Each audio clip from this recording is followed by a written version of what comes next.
使我在5年前可以转换跑道，有了全职妈妈这一份又大又难的工作。尤其是老公他之前是在外勤工作，是如此的音讯全无，感觉自己就像单亲妈妈这样子困苦。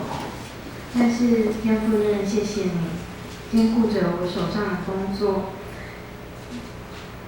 也是我心里最坚实的依靠，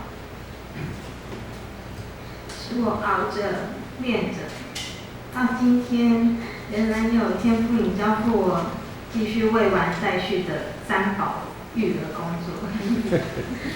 人家说1回生2回熟，那3回呢？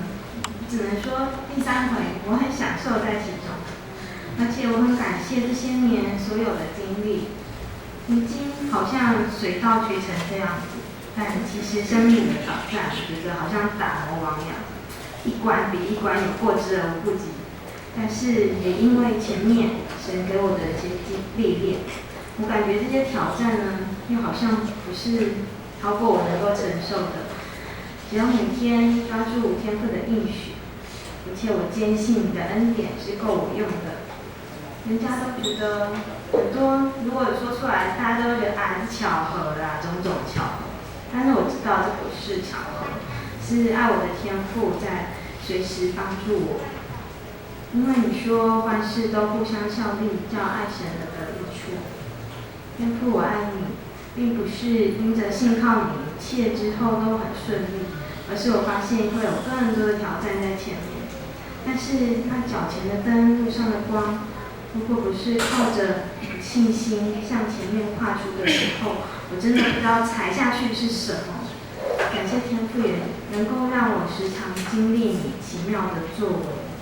感谢上帝也听我的祈求，给我很好的老公，能带领他们全家都可以认识你，而且真的是在后的必要在前，他都当执事比我还厉害。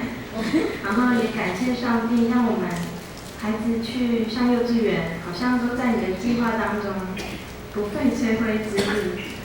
也谢谢上帝给我们刚好够用的金钱。当我们凭信心奉献的时候，神也就会为我们这样开源又节流。也感谢天父保守护惜，使我们平安又健康。我愿意凡事认定你，快跑跟随你，在我的年日当中不断经历有你同行的美好，也能够有好的模范，可以成为儿女好的榜样。不要枉费神托付给我这3个宝贝产业。